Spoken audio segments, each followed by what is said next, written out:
Hello everyone. আজি বিশেষ video এটা আপোনালোকৰ ওচৰলৈ আগবঢ়াম বুলি ভাবিছো। আজি গুৱাহাটী বিশ্ববিদ্যালয়লৈ গৈছিলো, তাত মানে বিশেষ ভিডিও এটা বনালো, সেই কাৰণে ভাবিলো আপোনালোকৰ ওচৰলৈ আগবঢ়াও। আজি ৰাষ্ট্ৰীয় শিক্ষানীতি 2020ৰ আজি গুৱাহাটী বিশ্ববিদ্যালয়ত শুভাৰম্ভ কৰে অসমৰ মুখ্যমন্ত্ৰী ডক্টৰ হিমন্ত বিশ্ব শৰ্মা ডাঙৰীয়াই। আৰু লগতে উপস্থিত থাকে অসম চৰকাৰৰ শিক্ষামন্ত্ৰী ৰণোজ পেগু ডাঙৰীয়া আৰু লগতে উপস্থিত থাকে অসম চৰকাৰৰ শিক্ষা উপদেষ্টা ডক্টৰ ননীগোপাল মহন্ত ডাঙৰীয়া আৰু লগতে উপস্থিত থাকে গুৱাহাটী বিশ্ববিদ্যালয়ৰ উপাচাৰ্য আৰু বিভিন্ন বিশ্ববিদ্যালয়ৰ পৰা অহা উপাচাৰ্যসকল আৰু লগতে গুৱাহাটী বিশ্ববিদ্যালয়ৰ পৰিয়ালবৃন্দৰ উপস্থিতিত আজি 2020ৰ শিক্ষানীতিৰ আনুষ্ঠানিকভাৱে শুভাৰম্ভ কৰা হয়। আৰু এই অনুষ্ঠানটোৰ কিছু মধুৰ ভাষণ মুখ্যমন্ত্ৰী ডাঙৰীয়াই দিয়া মধুৰ ভাষণ আপোনালোকৰ ওচৰলৈ আগবঢ়ালো। ট্ৰান্সফৰমেশ্যন এটা আমি প্ৰত্যেকখন কলেজতে দেখা পাম। সুধীবৃন্দ, ৰাষ্ট্ৰীয় শিক্ষানীতিৰ উপৰিও আমাৰ ৰাজ্যখনৰ এটা ডাঙৰ কনচাৰ্ণ হৈছে গ্ৰছ এনৰোলমেণ্ট ৰেচিঅ'। লেটেষ্ট আমাৰ যি সংখ্যা বা ষ্টেটিষ্টিক্স আমি পাই থাকো অকণমান পুৰণা, কিন্তু তথাপিতো আমি এই কথাটো স্বীকাৰ কৰিব লাগিব যে our GER is around 17% to 20%. ৰাষ্ট্ৰীয় যিটো লেভেল তাৰ ৰাষ্ট্ৰীয় পৰ্যায়তকৈ GER আমি বহুত বেছি তলত আছো।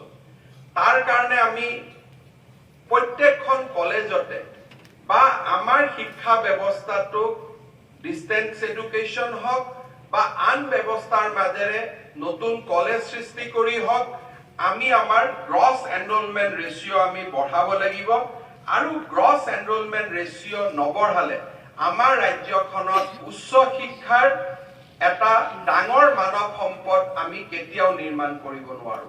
মোৰ বাবে চিন্তাৰ বিষয় যে চৰকাৰে বিভিন্ন নিৰ্দেশ দিয়াৰ পিছতো এতিয়াও অসমৰ 90খন কলেজে নাকত তেওঁলোকে এক্ৰেডিশ্যনৰ প্ৰক্ৰিয়া আৰম্ভ কৰা নাই। মই এই 90খন কলেজৰ অধ্যক্ষ আৰু অধ্যাপক অধ্যাপিকাসকলক অত্যন্ত বিনম্ৰতাৰে সৈতে ক'ব খোজো যে ৰাজ্য চৰকাৰে শৈক্ষিক সমাজৰ ওপৰত কেতিয়াও কঠোৰ হ'ব নিবিচাৰে, কাৰণ আমি বিশ্বাস কৰোঁ যে education should be grown in a autonomous environment, in a independent environment.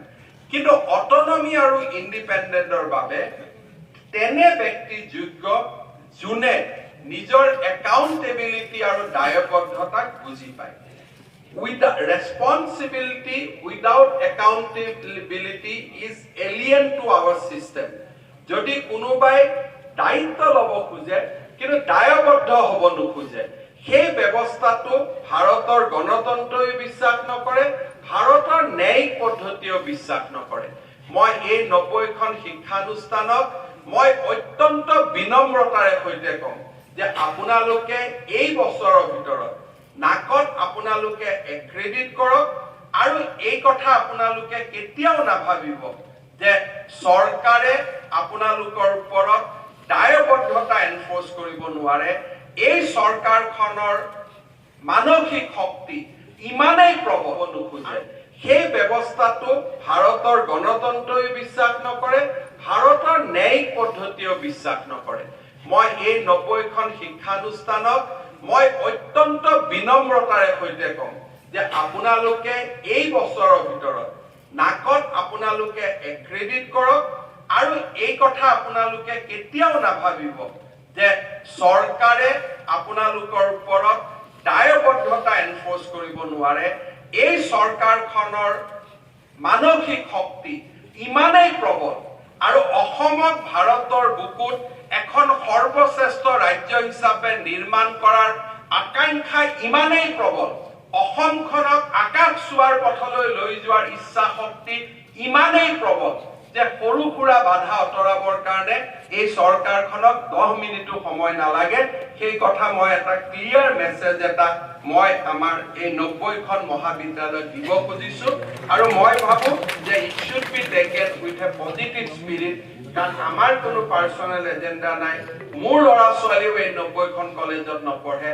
I am here, we are here for the betterment of students community আৰু আমাৰ একমাত্ৰ দায়বদ্ধতা ছাত্ৰ ছাত্ৰী সকলৰ কাৰণে থাকিব লাগিব এখন ভৱিষ্যত প্ৰজন্মৰ বাবে এখন সুন্দৰ অসমৰ বাবে থাকিব লাগিব আৰু আমাৰ ভৱিষ্যত প্ৰজন্মৰ ভৱিষ্যত সুৰক্ষিত কৰাৰ অজস্ৰ ইচ্ছা শক্তি আমাৰ বুকুৰ মাজত থাকিব লাগিব মই আমাৰ শিক্ষানুষ্ঠানসমূহক মই ইয়াকো এটা মোৰ অনুৰোধ থাকিব যে আমাৰ শিক্ষানুষ্ঠানসমূহৰ ইনফ্ৰাষ্ট্ৰাকচাৰসমূহ আমি কেনেকৈ পিছবেলা ৰিচাৰ্চ আৰু স্কিলৰ কাৰণে ব্যৱহাৰ কৰিব পাৰো কাৰণ মেক্সিমাম স্কুল কলেজ 2-3 বজাৰ পিছত এক প্ৰকাৰ ক্লাছেছ আমাৰ একেবাৰে শূন্য হৈ পৰে আমাৰ ইনফ্ৰাষ্ট্ৰাকচাৰটো আমি কেনেকৈ বহুমুখী ব্যৱহাৰত আনিব পাৰো তাৰ বাবে মই কলেজসমূহক ব্যৱস্থা লোৱাৰ বাবে আহ্বান জনাম কলেজত সমস্যা আছিলে যে আমাৰ ডিফাৰেন্ট গ্ৰেডিং প্যাটাৰ্ন আছিলে একাডেমিক ক্যালেন্ডাৰ আছিলে আৰু আমাৰ পাঠ্যক্ৰম আছিলে গুৱাহাটী বিশ্ববিদ্যালয়ৰ উপাচাৰ্য ডাঙৰীয়া আমাক জনাইছে যে এতিয়া আমি সকলোৱে সন্মত হৈছো যে এটা মিনিমাম কাৰিকুলাৰ ফ্ৰেমৱৰ্ক এটা একেলগে নিৰ্মাণ কৰাৰ বাবে আৰু মই আমাৰ উপাচাৰ্যসকলক অভিনন্দন জনাম যে this will B A very path breaking initiative collaboration within the university at the level of vice chancellor or in absence of education minister because when we are there we talk about more about administration we talk about more about finance but there is a need to assemble together to discuss about core academics moi bhabu tar ekhon moncho amar upacharyya সকলে নিৰ্মাণ কৰি দিয়াব মই দুটা বিষয়ৰ ওপৰত মহাবিদ্যালয়সমূহৰ আজিৰ এই বৌদ্ধিক মণ্ডলীৰ দৃষ্টি আকৰ্ষণ কৰিম আমাৰ মহাবিদ্যালয় আৰু বিশ্ববিদ্যালয়সমূহৰ হোষ্টেলসমূহৰ স্থিতি বাতৰি কাকতৰ জৰিয়তে যি আমি খবৰ পাওঁ তাক লৈ আমাৰ গোটেই সমাজখনৰ বাবে এটা চিন্তাৰ উদ্দেশ কৰিছে ডিব্ৰুগড় বিশ্ববিদ্যালয়ৰ দুখজনক ঘটনাই হওক যোৱা কেইদিনমানত হোৱা অসম অভিযান্ত্ৰিক মহাবিদ্যালয়ত হোৱা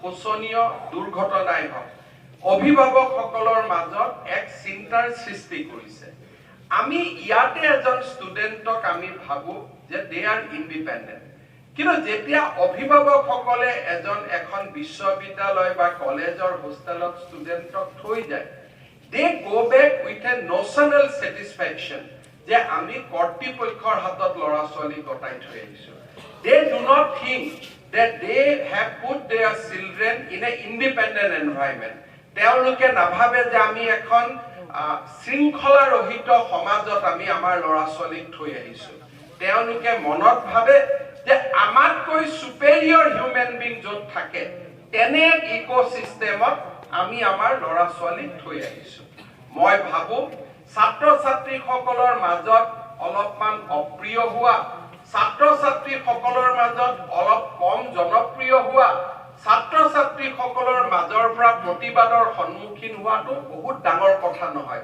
we do not need a cozy relationship with anyone আমাক এনেকুৱা এটা সম্পৰ্ক লাগে য'ত আমি ছাত্ৰ ছাত্ৰীসকলৰ ভৱিষ্যত সুৰক্ষিত কৰিব পাৰো য'ত আমি অসমৰ নতুন প্ৰজন্মক নিৰ্মাণ কৰিব পাৰো য'ত আমি অসমক জ্ঞান আৰু প্ৰজ্ঞাৰ এক সাধনাৰ স্থলীলৈ ৰূপান্তৰিত কৰিব পাৰো the cozy relationship between the faculty and certain students has affected the academic situation in our state মই ভাবো সেই সম্পৰ্ক আমি কোনেও নিবিচাৰো যি ভাইস চেঞ্চেলৰ প্ৰিন্সিপালে তেনেকুৱা ৰিলেশ্যন লৈ ওলাই যায় they gets a satisfaction যে মোৰ 5 বছৰ মই শান্তিৰে পাল কৰিলো কিন্তু তেওঁলোকে ক'ব নোৱাৰে যে মোৰ 5 বছৰ মই সমৃদ্ধ ৰিলেশ্যন ইন আৱাৰ ষ্টেট মই ভাবো সেই সম্পৰ্ক আমি কোনেও নিবিচাৰো যি ভাইস চেঞ্চেলৰ প্ৰিন্সিপালে তেনেকুৱা ৰিলেশ্যন লৈ ওলাই যায় they gets a satisfaction যে মোৰ 5 বছৰ মই শান্তিৰে পাল কৰিলো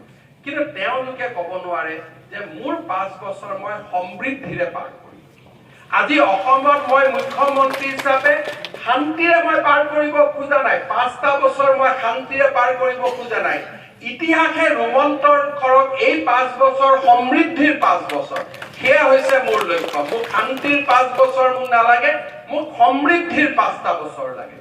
মই ভাবো যে আমি আমাৰ ছাত্ৰ ছাত্ৰীসকল ইমানেই মেচিউৰ, আমাৰ ছাত্ৰ ছাত্ৰীসকল ইমানেই ভাল, তেওঁলোকে যেতিয়া বুজি পায় যে আমি তেওঁলোকৰ গ্ৰেটাৰ ইণ্টাৰেষ্টৰ কাৰণে কাম কৰিছো, ক'তো একো সমস্যা নহয়।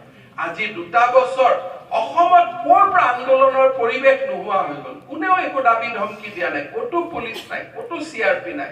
মানুহৰ মনত অন্তৰ্নিহিতভাৱে মানুহে সিদ্ধান্ত ল'লে যে এইটো আমাৰ ৰাস্তা নহয়।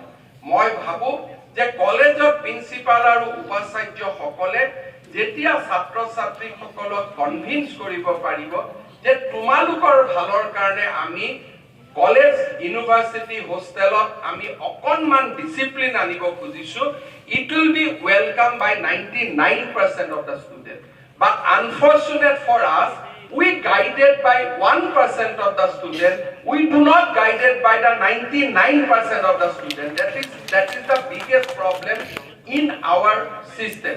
মই ভাবো যে আমি ছাত্ৰ ছাত্ৰীসকলৰ জীৱনৰ প্ৰতি লক্ষ্য ৰাখি, তেওঁলোকৰ দুৰ্ভগীয়া পিতৃ মাতৃসকলৰ প্ৰতি লক্ষ্য ৰাখি আমি কলেজৰ ইউনিভাৰ্চিটিৰ হোষ্টেলসমূহত ডিসিপ্লিন অনাৰ সময় আহিছে। এই students of a hostel can't choose যে মোৰ হোষ্টেলত অহাবাৰ কোন ষ্টুডেন্ট আহিব। আমাৰ ইয়াত বিশ্ববিদ্যালয়সমূহত এনেকুৱালৈকে আমি নিয়ম ঠেলি দিছো যে এটা হোষ্টেলৰ ছাত্ৰ ছাত্ৰীয়ে ঠিক কৰে যে মোৰ হোষ্টেলত কোন পঢ়িব। মই কটন কলেজত পঢ়াৰ সময়ত এইবিলাক চিন্তাই কৰিব নোৱাৰিছিলো। 7টা বজাত যদি হোষ্টেলত ঘূৰি নাহো, মোৰ দৰে ষ্টুডেণ্টকো কি পানিশমেণ্ট হ'ব ভাবিবই নোৱাৰিছিলো। We could not even think of not coming back to hostel at 7 p.m. বহুত পুৰণা কথা নহয়। Why you allow these things to go to this level? আপোনালোকে কিয় যাব দিছে? What is your own vested interest in all this? এটা interest যে মোৰ 5 বছৰ শান্তিত পাৰ হ'ব লাগে।